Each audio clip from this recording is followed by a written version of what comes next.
오늘 말씀의 주제는 하나님의 사랑을 받아들이는 자만 하나님을 사랑할 수 있습니다.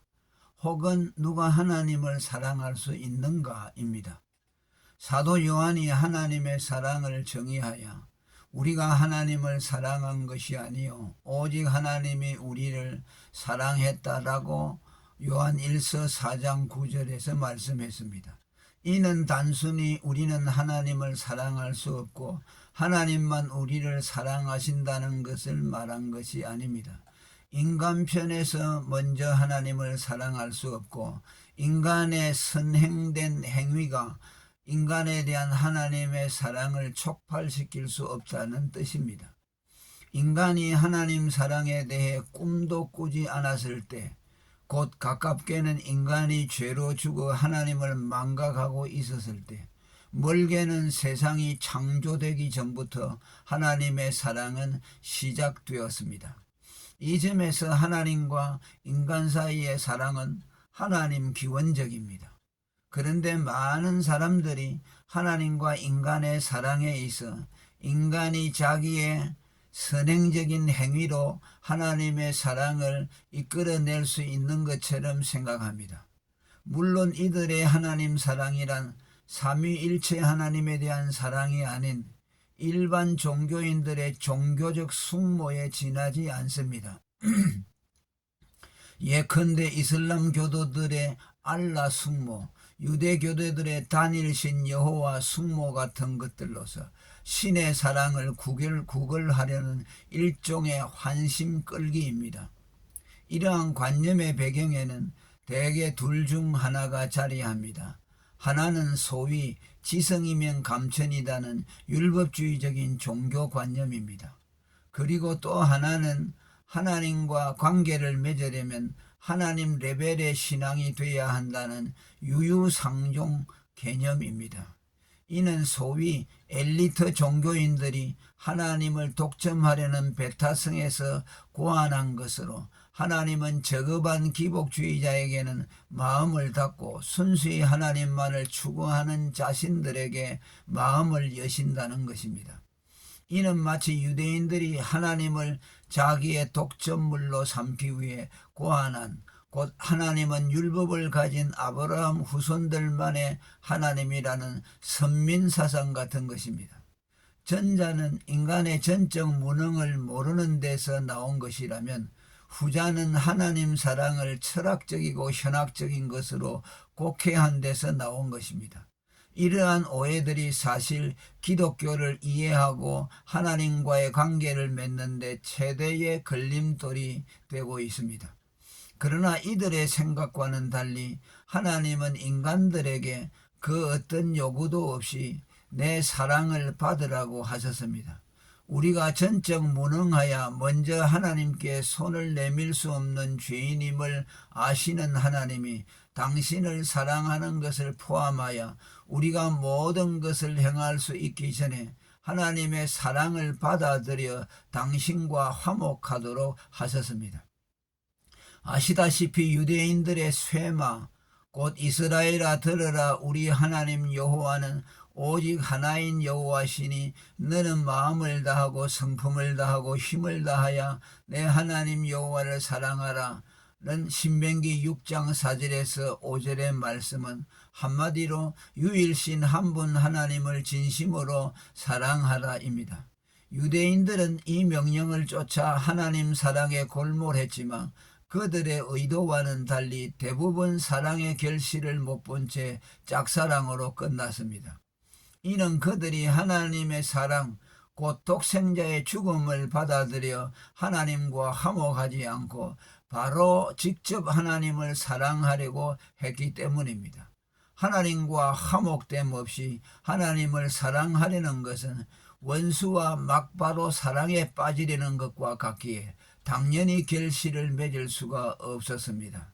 하나님은 이스라엘 백성들에게 당신을 사랑하기 전에 먼저 마음의 할례를 받으라고 신명기 30장 6절에 말했고, 하나님의 사랑 곧 독생자의 죽음을 받아들여 거듭나 하나님과 화목한 이후에야 하나님을 사랑할 수 있었기 때문입니다. 하나님은 죄인이 하나님의 사랑, 독생자의 죽음을 받아들여 화목 중생하기 전에는 결코 당신에 대한 사랑과 섬김이 불가능하다는 것을 아셨기에 독생자를 보내어 그를 받아들이라고 요구한 것입니다. 예수님이 세상에 오셔서 거두절미한 채 다만 나를 믿으라고 요구하신 것도 그의 죽음을 받아들이기 전에는 구원을 비롯해 그 어떤 것도 성취할 근거를 가질 수 없었기 때문입니다. 오직 그의 죽음을 받아들인 자들만 하나님을 사랑하고 그의 뜻을 쫓을 수 있었습니다. 하나님 사랑을 받아들이지 않는 미중생자들이 하나님을 사랑할 수 없고 그의 뜻을 섬길 수 없다는 것은 하나님에 대한 그들의 사랑과 섬김과 역시 열심히 오히려 하나님을 대적하는 결과를 낳은 것에서도 알 수 있습니다. 이는 역사적인 사실에서도 확인됩니다. 사도 바울도 그 중 한 경우입니다. 그가 거듭나기 전 유대교도였을 때 하나님을 향한 섬김과 열심히 뛰어났지만 그것이 오히려 교회를 핍박하고 그리스도인들을 죽이는 하나님 대적 행위로 나타났습니다. 사람들이 너희를 추뢰할 뿐만 아니라 때가 이르면 물은 너희를 죽이는 자가 생각하기를 이것이 하나님을 섬기는 예라 하리라. 요한복음 16장 2절.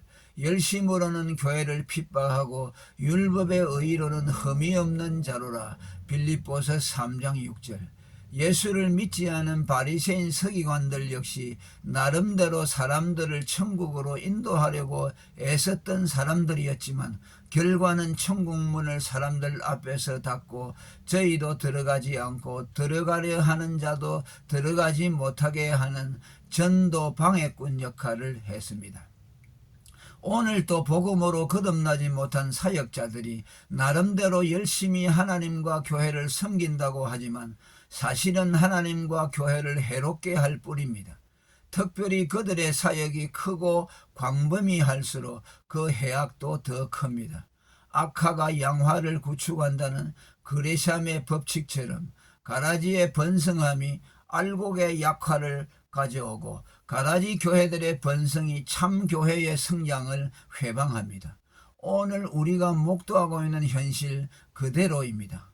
끝으로 하나님과의 화목은 단지 하나님을 사랑하기 위한 준비 단계, 곧 원수관계의 청산만을 뜻하는 것이 아니라 하나님과 죽고 못 사는 관계로의 적극적인 돌입임을 말하고자 합니다. 하나님의 사랑 곧 독생자의 죽음을 받아들여 하나님과 화목하면 원수관계가 철폐되는 즉시 하나님과 깊은 사랑의 관계에 들어갑니다. 이는 타락 전 에덴 동산에서 하나님과 가졌던 본연의 관계를 뛰어넘는 부부애의 깊은 연합입니다. 너는 마음을 다하고 성품을 다하고 힘을 다하여 내 하나님 여호와를 사랑하라. 신명기 6장 4절에서 5절. 그가 너로 인하여 기쁨을 이기지 못하게 하시며 너를 잠잠히 사랑하시며 너로 인하여 즐거이 부르며 기뻐하시리라. 스바냐 3장 17절. 이는 하나님과 인간의 관계는 원수 아니면 죽고 못 사는 사이뿐이며 이도 저도 아닌 무덤덤한 관계란 없다는 뜻이기도 합니다. 따라서 하나님과의 원수관계를 철폐시키는 하나님의 사랑, 곧 독생자의 죽음을 받아들이는 것은 곧바로 하나님과 죽고 못 사는 관계에 돌입하는 것입니다. 이 점에서 죄인은 하나님의 사랑을 받아들이기 전까지는 하나님을 사랑할 수 없다고 할 수 있습니다. 하나님의 사랑을 받는 것과 하나님을 사랑하는 것은 동시적이며 동의적임을 확인시켜주는 말입니다. 오늘 하나님을 사랑함으로써만 하나님을 사랑하려는 율법주의자들이나 하나님의 사랑을 받지 않고 하나님을 사랑하려는 현학적이고 계몽주의적인 기독교인들은 영원히 하나님을 사랑할 수 없습니다. 사도 요한이 우리가 하나님을 사랑한 것이 아니요 오직 하나님이 우리를 사랑하사 우리 죄를 위하여 화목제로 그 아들을 보내셨음이라고 한 말씀은 인간과 하나님의 사랑은 하나님 기원성을 갖고 있다는 뜻 외에도 인간은 오직 하나님의 사랑, 곧 독생자의 죽음을 받아야만 하나님을 사랑할 수 있다는 것을 뜻합니다. 하나님을 위한 당신의 사랑과 섬김이 하나님의 사랑, 곧 독생자의 죽음을 받아들이는 데서 출발했습니까? 할렐루야.